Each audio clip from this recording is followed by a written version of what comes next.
মালদার মোথাবাড়ি যেতে পদে পদে বাধা সুকান্ত মজুমদারকে। পুলিশ মোথাবাড়ি এলাকা অব্দি পৌঁছাতেই দেয়নি, তার অনেক আগেই আটকে দেয়। প্রতিবাদ বিক্ষোভ, পথে বসে বিক্ষোভ। বিজেপি রাজ্য সভাপতি সুকান্ত মজুমদারের ক্ষোভ উগরে দেন পুলিশের বিরুদ্ধে। দেখুন, এরা পুলিশগুলো যারা পুলিশের ড্রেস পরে আছে তাদের নাম নেই।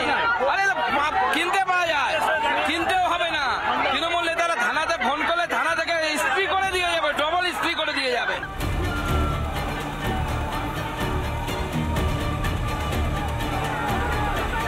মালদার মোথাবাড়িতে অশান্তির আগুন। বেছে বেছে নিশানা করা হয়েছে হিন্দুদের বাড়ি, ঘর, দোকানপাট। রবিবার সেখানকার পরিস্থিতি সরেজমিনে খতিয়ে দেখতে যান রাজ্য বিজেপি সভাপতি সুকান্ত মজুমদার। কিন্তু মোথাবাড়ি পৌঁছানোর আগেই সাদুল্লাপুরে তাদের পুলিশের বাধা। সুকান্তদের রুখতে রাস্তায় উড়ে এসে জুড়ে বসে দুটি ব্যারিকেড। প্রথমে লোহার ব্যারিকেড, সেই ব্যারিকেড ঠেলে এগিয়ে যান বিজেপি কর্মীরা। কিছুটা এগোতেই ফের ব্যারিকেড, 10 ফুট উঁচু বাঁশের দেওয়াল। স্লোগানে গর্জে উঠল রাস্তায় দাঁড়ানো শত শত বিজেপি কর্মী।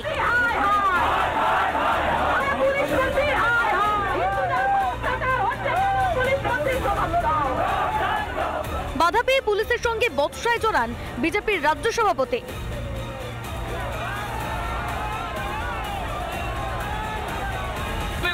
আমি একা যাবো, কেউ যাবে না। 144 ধারা ভাঙা হচ্ছে না, আপনি কিভাবে আটকাচ্ছেন? আপনি উঁচু ব্যারিকেড টপকানোর চেষ্টা অসম্ভব। তখনই রাস্তায় বসে ধর্ণা সুকান্তদের। বার্তা নেই, যেতে দেওয়া হবে না। আমি বললাম যে আমি একা যাচ্ছি, এরা সবাই এখানে থেকে যাবে, কোনো অসুবিধা। আমি তো একা গেলে তো 144 ভায়োলেশন হচ্ছে না। আর যেখানে তৃণমূলের নেতারা ওখানে ঘুরে বেড়াচ্ছে, রহিম বক্সি মালতীপুরের বিধায়ক, তৃণমূলের নেতা বিধায়করা বিধায়িকারা ঘুরে বেড়াচ্ছে, অবাধে যেতে পারছে। রণক্ষেত্রে পরিণত হয় এলাকা। রাজ্য সড়কের ওপর টায়ার জ্বালিয়ে বিক্ষোভ দেখান বিজেপির কর্মী সমর্থকেরা। রাজ্য জুড়ে মমতা ব্যানার্জি তোষণকারী, হিজাব পরা মমতা ব্যানার্জি যে হারে মোথাবাড়িতে অত্যাচার করলো, বেছে বেছে হিন্দু পরিবারের উপর অত্যাচার করলো। আমরা চুরি, যেমন শাখাপলা চুরি পরি, সেমন আমরা অস্ত্রও তুলতে পারি। মমতা ব্যানার্জিকে এই চেতাবনী দিচ্ছি। পুলিশ মন্ত্রীর জবাব চেয়ে স্লোগানে কাঁপতে থাকে মোথাবাড়ির রাজপথ।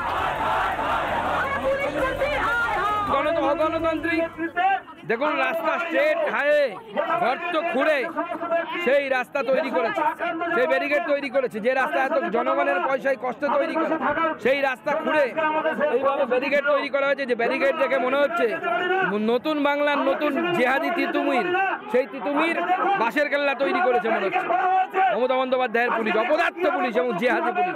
আমাদের আন্দোলন চলবে, আগামী দিনেও আমরা আন্দোলন করব। এখানে আদৌ কি ওরা পুলিশ নাকি এরা তৃণমূলের ক্যাডার? আজকে তৃণমূলের ক্যাডার হিসেবে আমাদের বিজেপিকে এখানে আটকানোর জন্য তারা এখানে ব্যারিকেড তৈরি করে। কেন সুকান্তকে আটকাতে এতটা মরিয়া পুলিশ প্রশাসন? মোথাবাড়ির সত্যিটা ধামাচাপা দিতেই কি বিরোধীদের আটকানোর কৌশল পুলিশের? বাস্তবটা সামনে আসার ভয় পাচ্ছে কারা? গোটা ঘটনার পিছনে যে একটি গভীর ষড়যন্ত্র রয়েছে, সুকান্তকে বাধা দেওয়ায় যেন তাতেই শেলমোহর পড়ল। রিপাবলিক বাংলা।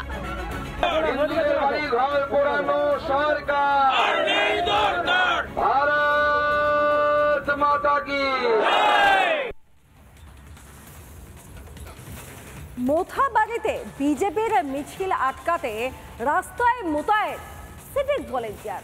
মাথায় হেলমেট, হাতে লাঠি, একেবারে রণসজ্জায় সজ্জিত সিভিক ভলেন্টিয়ার। আচ্ছা, এখানেই শেষ নয়, পুলিশের নির্দেশেই তাদের হাতে লাঠি উঠেছে এবং তারা বিজেপির মিছিল আটকাতে এসছে। বলছি, মমতা বন্দ্যোপাধ্যায়ের পুলিশ কি আদালতকেও মানে না?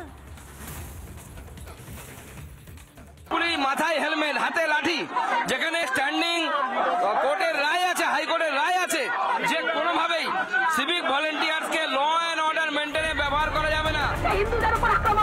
অশান্ত মোথাবাড়ির পরিস্থিতি খতিয়ে দেখতে গিয়ে পুলিশি বাধার মুখে রাজ্য বিজেপি সভাপতি সুকান্ত মজুমদার।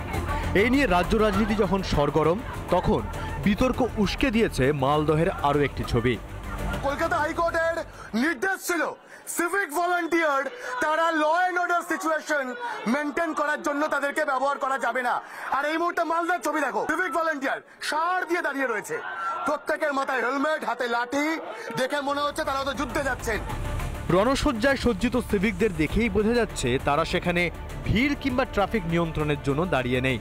তাহলে কি হাইকোর্টের নির্দেশকে পুরোপুরি অমান্য করেই সিভিকদের মোতায়েন করা হয়েছে আইন শৃঙ্খলা রক্ষার কাজে?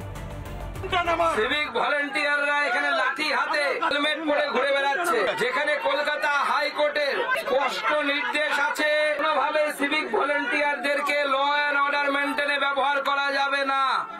এটা কলকাতা হাইকোর্টের রায়ের উল্লঙ্ঘন এবং কলকাতা হাইকোর্টকে অপমান।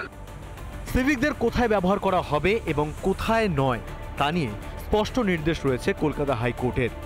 আদালতের নির্দেশ মতো একটি নির্দেশিকাও রয়েছে রাজ্য পুলিশের, যেখানে বলা হয়েছে ট্রাফিক নিয়ন্ত্রণের জন্য পুলিশকে সাহায্য করবেন সিভিকরা। উৎসবের সময় ভিড় নিয়ন্ত্রণের কাজে তাদের ব্যবহার করা যেতে পারে। এছাড়া বেআইনি পার্কিং রোধে কাজ করতে পারেন সিভিক ভলান্টিয়াররা। জনগণকে সাহায্য করারও কাজ করতে পারেন তারা। শুধু হাইকোর্ট নয়, অভয় মামলায় সুপ্রিম কোর্টেও সিভিক নিয়ে প্রশ্নের মুখে পড়তে হয়েছে রাজ্যকে। তারপরেও কেন আইন শৃঙ্খলা রক্ষার ক্ষেত্রে সিভিকেই নির্ভরশীল প্রশাসন?